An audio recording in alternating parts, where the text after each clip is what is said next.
यही छौरी से यही छौरी से कराई दे दिया नहीं तो हम मरबोगे मम्मी। अभी आप सुन रहे हैं तेनवाली से माँ दुर्गा म्यूजिक की प्रस्तुति।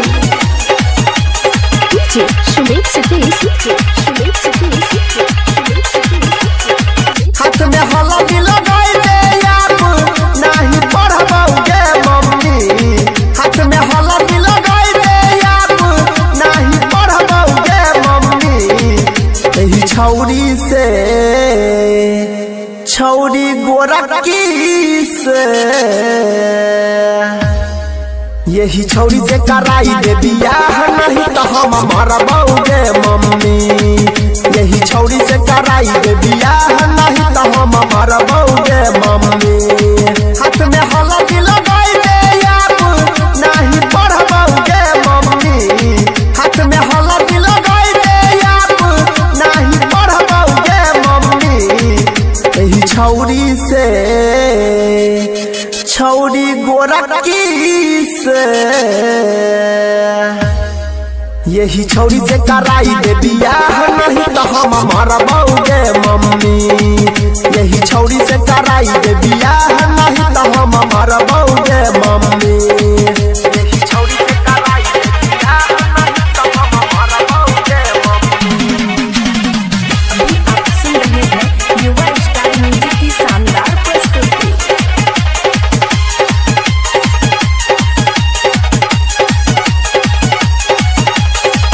पापा जी से जाके मम्मी तू के बताबे ओ करे से शादी करबै जाके समझाबे।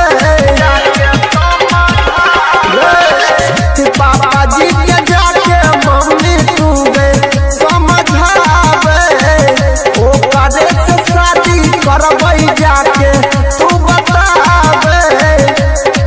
करबै माना के लोटे ओकरा हम भगबोगे मम्मी। करबै माना के लोटे ओकरा हम भगबोगे मम्मी। एही छौरी से छौरी गोरखी से यही छौरी से कराई दे बियाह नहीं तो हम मरबोगे मम्मी। यही छौरी से कराई दे बियाह नहीं तो हम मरबोगे मम्मी। अभी आप सुन रहे हैं तेनवाली से माँ दुर्गा म्यूजिक की प्रस्तुति।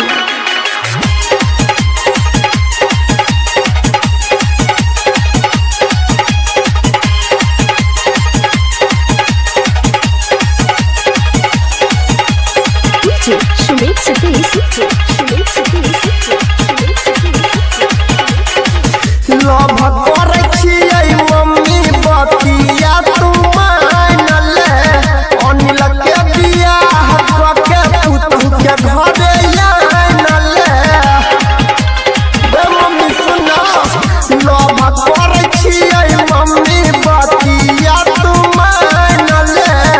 अनिल के बियाह कके पुतहु के घरे आन ले।